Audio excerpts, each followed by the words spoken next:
Bersemangat, orang-orang Quraisy berlindung di tanah suci iaitu Mekah. Ketika itu Rasulullah SAW bersama-sama mereka. Selepas itu Qais berkata kepada musuhnya, "Kami tidak akan membiarkan darah Urwah mengalir tanpa pembelaan. Kita akan bertemu semula pada tahun hadapan di Ukas." Lalu mereka pulang ke negeri mereka dan mengapi-apikan semangat di antara mereka.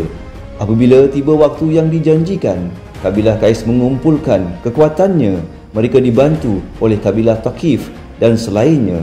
Quraisy juga mengumpulkan kekuatannya yang terdiri daripada kabilah Kina'ah dan Al-Habasyi, iaitu mereka dalam sekutu Quraisy. Ketua Bani Hashim ialah Al-Zubair bin Abdul Al-Muttalib. Dia dibantu oleh saudara-saudaranya iaitu Abu Talib, Hamzah, Al-Abbas dan anak saudaranya iaitu Nabi SAW.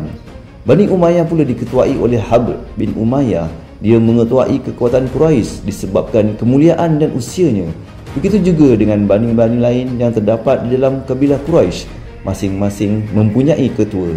Selepas itu, peperangan meletus. Peperangan tersebut adalah peperangan yang paling dahsyat dalam kehidupan orang-orang Arab.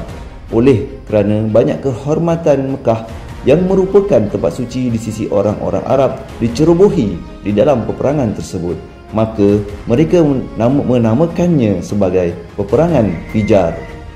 Dalam peperangan tersebut, kabilah Qais hampir-hampir mengalami kekalahan. Sebahagian daripada sekutunya telah mengaku kalah, tetapi keadaan tersebut dapat diselamatkan dengan kemunculan mereka yang mencadangkan supaya